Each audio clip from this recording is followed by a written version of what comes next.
Hello, I'm Nikki Newman. This is my official YouTube channel. Please subscribe and support us. The Young and the Restless Shock. Hey everyone, welcome back to the channel. It is a rainy and gloomy day out there, but we are bringing you the absolute hottest and most heartbreaking tea from Genoa City. Grab a huge mug of coffee or maybe something stronger because we have a massive amount of drama to unpack today. Things are getting incredibly dark. Let's dive right into the absolute madness. So we need to talk about Sally Spectra because the writers are just refusing to let this woman have a single moment of peace. And I mean it.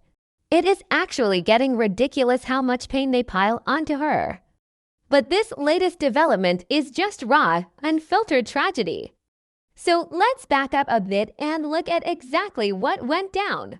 We all know Sally has been feeling off lately. She skipped that London trip with Billy Abbott. She thought she was just sick, maybe a stomach bug, maybe stress from starting a new company. But no, it was a pregnancy, and Audra Charles was the one who actually went out and got the test for her.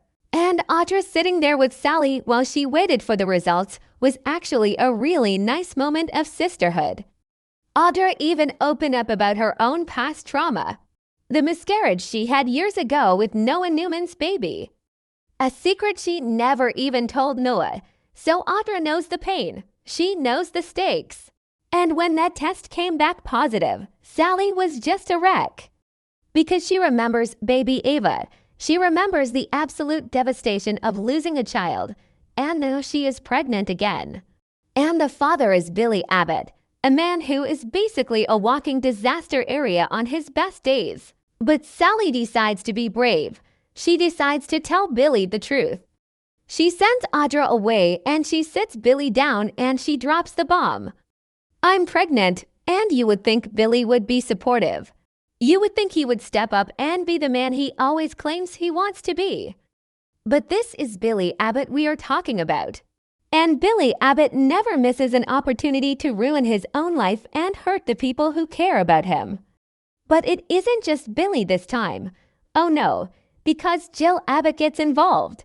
And Jill Abbott is an absolute nightmare when she wants to be. Jill has never really liked any of the women Billy brings home.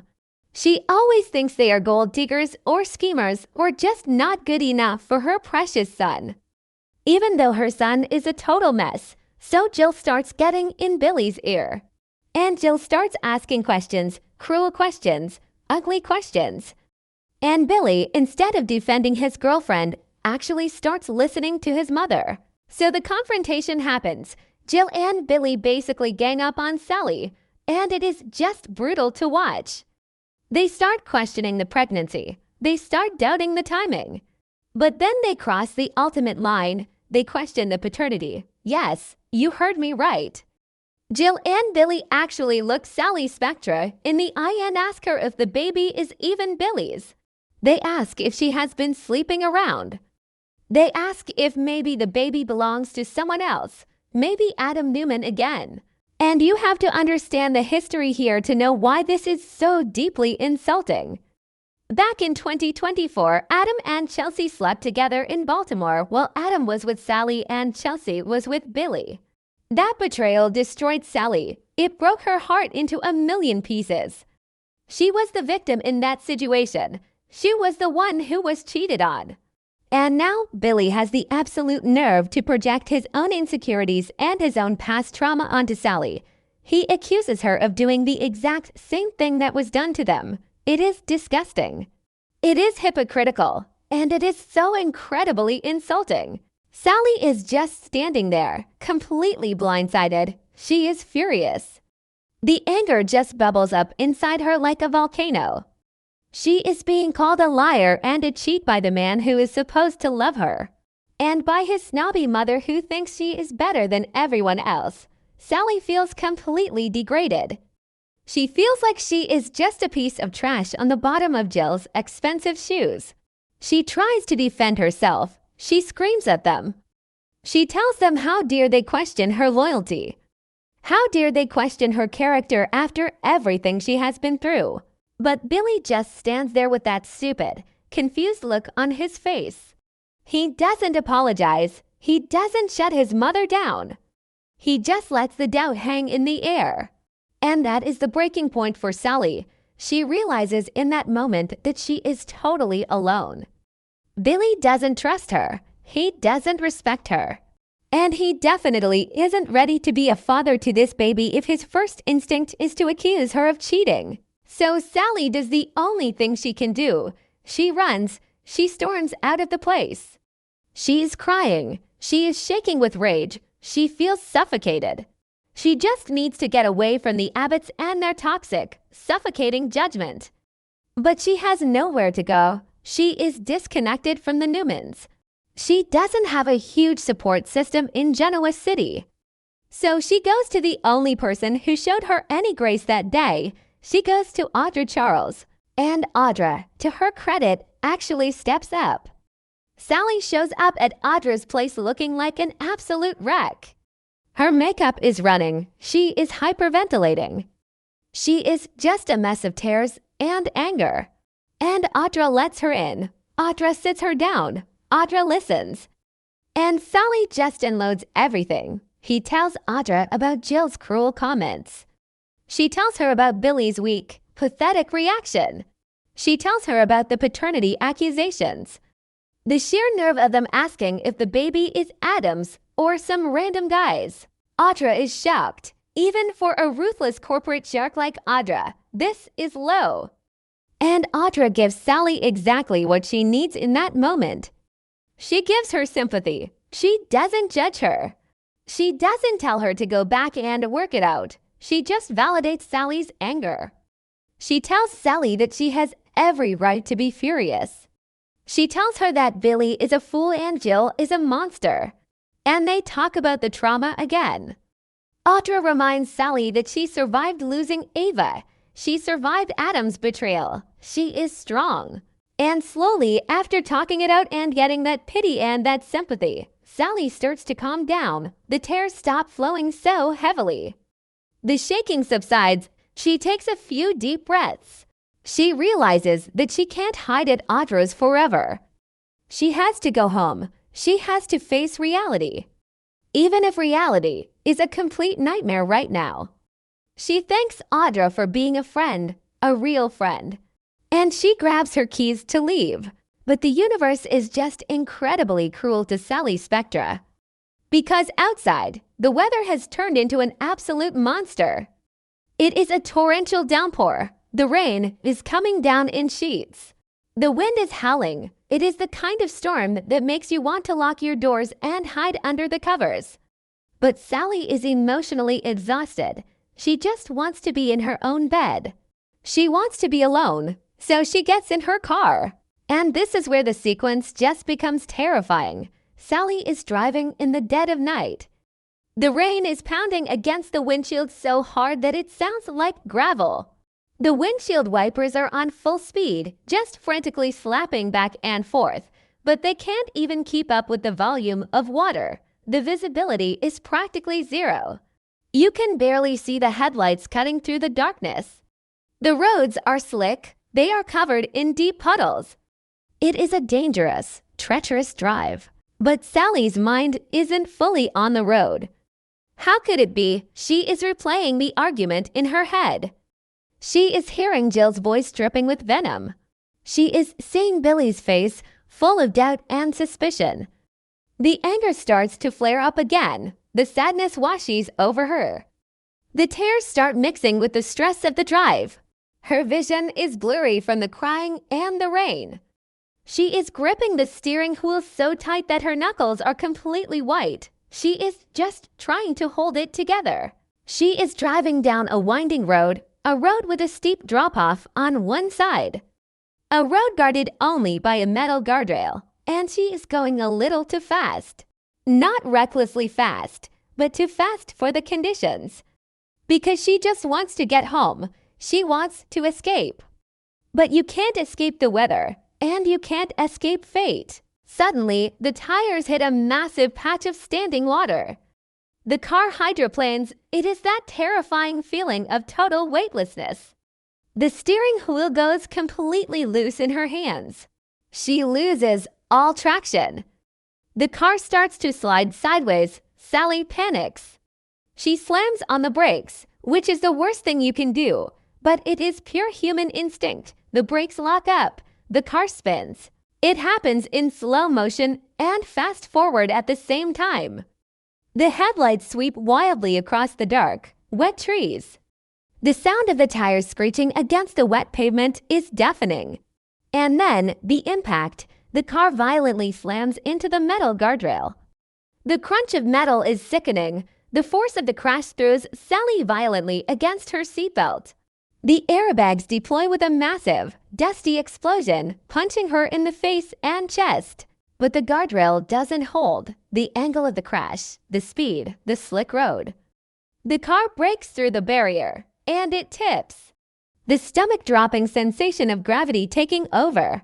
The car rolls over the edge. It flips. The world turns upside down. The sound of glass shattering, metal tearing, the roof caving in. It is an absolute nightmare of noise and violence.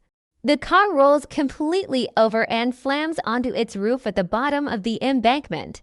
Then, sudden, terrifying silence. Just the sound of the pouring rain drumming against the crushed underbelly of the overturned car. Inside, it is pitch black. The smell of deployed airbags and dust fills the cabin. And then, a new smell, a much more dangerous smell. Gasoline. Sally is hanging upside down, suspended by her seatbelt. She is bleeding from a cut on her forehead. She is disoriented. Her ears are ringing. She is in shock. But the smell of the gasoline cuts through the fog in her brain. Pure adrenaline kicks in, the survival instinct. She knows she has to get out. She knows the car is a death trap. She fumbles with the seatbelt release. Her fingers are shaking and covered in blood. She presses the button and drops heavily onto the crushed roof of the car, landing awkwardly on her shoulder and her stomach. A sharp spike of pain shoots through her abdomen, but she ignores it. She has to. She kicks at the shattered window glass. She pushes the broken pieces away, cutting her hands in the process. She drags herself through the broken window. The mud outside is thick and freezing cold. The rain is beating down on her back. She is crawling on her hands and knees, desperate to get distance between herself and the wreckage. She is coughing. She is crying out in pain. Every movement is agony. But she keeps crawling up the muddy embankment. And she makes it just in time, because moments later, a spark ignites the leaking fuel. A massive fireball erupts into the rainy night sky. The explosion is deafening. The heat washes over Sally's back, a terrifying contrast to the freezing rain. The car is completely engulfed in furious, roaring flames. The fire illuminates the dark woods, casting long, dancing shadows. Sally collapses in the mud, watching her car burn, shivering uncontrollably. She survived the crash. She got out, but the relief is instantly shattered by a new, horrifying sensation. A deep, agonizing, tearing pain in her lower abdomen. It is a pain she knows all too well. It is a pain that haunts her nightmares, the physical trauma of the crash. The stress, the impact of the seat belt. It is too much for her body to handle. Sally curls into a fetal position in the freezing mud. She clutches her stomach, screaming into the rain. The pain is blinding. It is severe. It feels like her insides are being ripped apart. And she knows, deep down in her soul, she knows what is happening. She is losing the baby. She is having a miscarriage.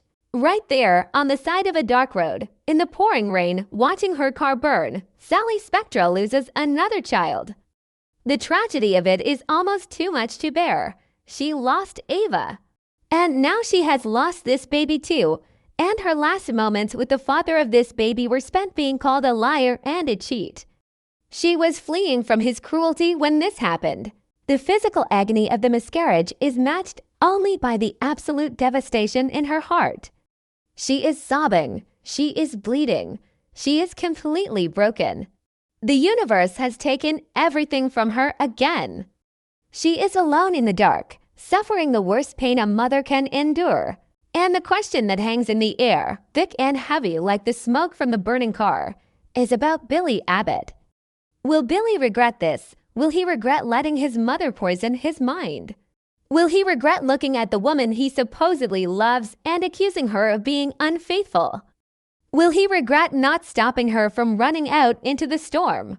Because when Billy finds out what happened, when he gets that phone call from the hospital, when he walks into that sterile room and sees Sally battered, bruised, and empty, when he learns that she crashed her car because she was blinded by tears that he caused, when he learns that his baby is gone, it is going to destroy him.